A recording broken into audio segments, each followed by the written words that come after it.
언어 성폭력을 겪어야 했던 모든 하고 분노하고 질타하는 상황에서도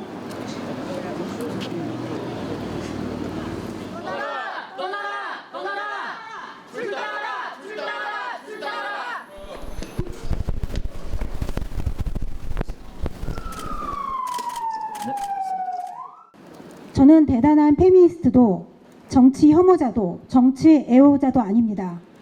다만 우리 가족들이 또 이 대한민국에 살고 있는 모든 시민들이 평화롭고 행복하게 살길 바라는 그저 평범한 시민입니다. 그런데 어제 열린 21대 대통령 선거 후보자 3차 TV 토론을 보면서 제 귀와 눈을 의심하지 않을 수 없었습니다. 개혁신당 이준석 후보의 여성 신체에 대한 성폭력을 묘사한 성범죄 발언을 듣고는 경악을 금치 못했습니다. 10대 청소년을 양육하고 있는 양육자로서 함께 시청하지 못해 다행이다 싶을 정도로 충격적이었습니다. 같은 시각 온라인 라이브 방송 댓글에는 아이와 함께 시청 중이었는데 끔찍했다. 7살, 11살 아이들이 다 들었다. 국민에 대한 모독이다. 수치스럽다. 대국민 성희롱이다. 등등 다양한 우려의 댓글들이 달렸습니다. 이준석 후보의 언어 성폭력은 전 국민에 대한 모독이자 TV 토론을 시청한 아동 청소년들에 대한 명백한 정서적 아동학대입니다. 더구나 대통령이 되고자 하는 개인의 욕망을 위해 여성과 아동, 더 나아가 모든 국민을 상대로 성범죄를 선거에 이용했습니다. 여성은 특정 신체 부위로만 분절되지도 않습니다. 그리고 여성은 누군가의 수단도 도구도 아닙니다. 어제 저녁 생중계된 대통령 선거 3차 TV 토론에서 개혁신당 이준석 후보의 발언은 전 국민을 상대로 한 언어 성폭력입니다. 이준석 후보는 자신의 정치적 목적을 위해서만 국민 누구나 볼 수 있는 공론장에서 버젓이 성범죄를 재현했습니다. 시청하던 국민 모두가 고스란히 피해자가 됐습니다. 아동도 그 누구도 예외가 아니었습니다. 토론을 보지 못한 사람들은 승자라는 탄식이 나올 만큼 참담하고 모욕적인 발언이었습니다. 그러나 생중계를 시청하지 못한 시민들도 이미 가공되고 확산된 온라인 등의 게시물을 통해서 폭력 피해가 역시 커져가고 있습니다. 이준석 후보는 그간 여성들의 실체적 불안과 위기에 대해서 근거 없는 피해의식, 망상에 가까운 피해의식 등의 폄호 발언을 이어왔습니다. 시민들은 이준석 후보가 차별과 혐오 정치를 구현하고 발언할 때마다 고통받아야 했고 다시 내가 혐오와 차별을 언제 했느냐고 증거를 보이라고 반문할 때 또다시 고통받아야 했습니다.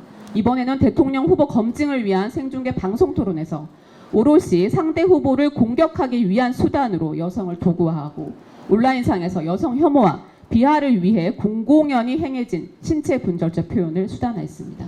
전 국민을 향해 언어 성폭력을 내뱉으며 정서적 아동학대를 행한 그 행태에 형용하기 어려운 분노를 느낍니다. 민의는 엄숙하고 엄중합니다. 정치는 온라인 세상에 갇혀있는 게 아닙니다.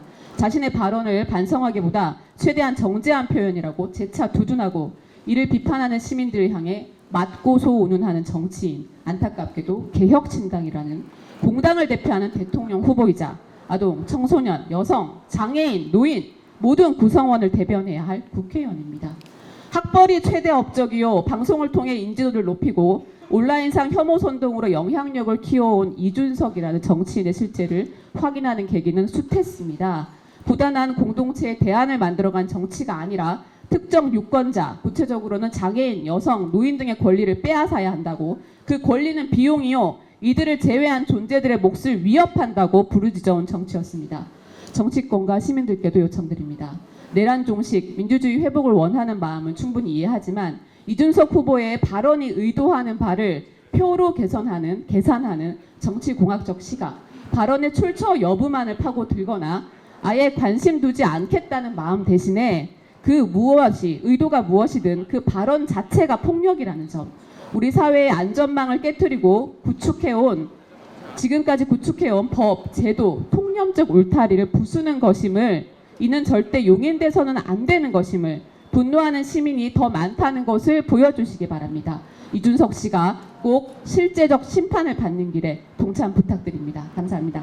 큰 사회적 참사입니다. 이게 말로 전 국민이 정신적 상해를 입었습니다. 아동들은 정서적 학대를 당했고요. 생중계였기 때문에 피할 수가 없었습니다. 시청자들 모두가 이 입에 담기 힘든 이 망언에 노출되어서 지금 고통을 받고 있습니다. 고발인이 10시간 만에 37,728명 모였습니다. 그리고 단체로는 정치하는 엄마들이 고발인으로 들어가 있습니다. 고발 취지는 공직선거법 제110조 위반, 누구든지 선거운동을 위해서 후보자나 그 배우자, 직계 좀비속, 형제 자매 등 관련해서 성별에 대하여 비하 모욕해서는 안 된다. 그렇게 했죠. 1년 이하 징역, 200만 원 이하 벌금입니다.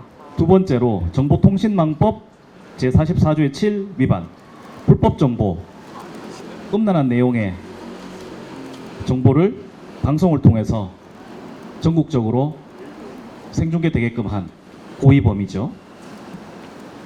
1년 이하 징역, 1,000만 원 이하 벌금.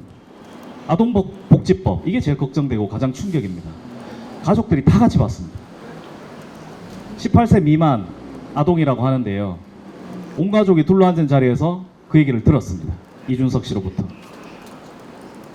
이 민사손해배상 청구하면은 도대체 얼마나 나올 거예요? 아동복지법상 아동학대란 아동의 건강 또는 복지를 해치거나 정상적 발달을 저해할 수 있는 신체적 그리고 정신적 성적 폭력이나 가혹행위를 하는 것을 말합니다. 이 금지행위 17조인데요. 5호에 아동의 정신건강 및 발달에 해를 끼치는 정서적 학대행위라고 합니다. 정서적 학대행위. 판례들을 보면 아동이 들어서는 안 되는 표현, 아동에게 너무 과도한 정보를 주는 대화, 이런 것들이 정서적 학대로 다 들어가 있습니다. 어제 그 표현은 그거 이상 정서적 학대가 없겠죠. 이준석 씨 오늘 페이스북에다가 본질을 모릅니다. 굉장히 똑똑한 줄 알았는데 똑똑하지도 않습니다. 상대방 후보가 한 말에 대해서 지적한 게 뭐가 잘못이냐, 이 뭐가 잘못인지도 아직도 모르고 있습니다. 계속 이렇게 하시기 바랍니다. 반성 안 하면 양형이 엄청나게 올라가거든요. 반성하지 마세요. 처벌받도록.